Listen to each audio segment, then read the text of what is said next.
Good day, everyone. Learn how to fix if the start menu here and the search bar is not working on Windows 11 or Windows 10 computer. So firstly, we need to open the command prompt and then we will do a repair.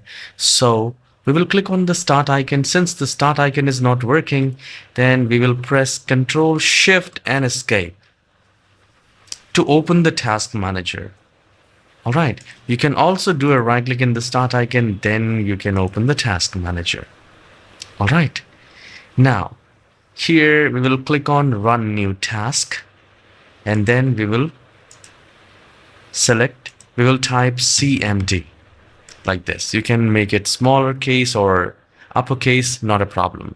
Now we will select create this task with administrative privileges and we will click on OK. And you will see a window like this. The very first command we need to run is sfc scan, and we need to type sfc space / scan now. Scan now. I'll maximize it so that you can type it.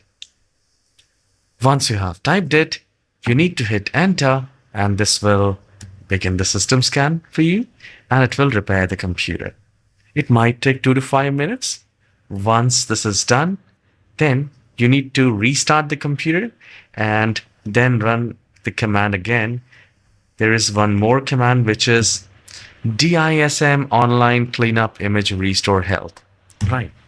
You do that. Once you hit enter, it will start scanning. And once it is done, we need to restart the computer.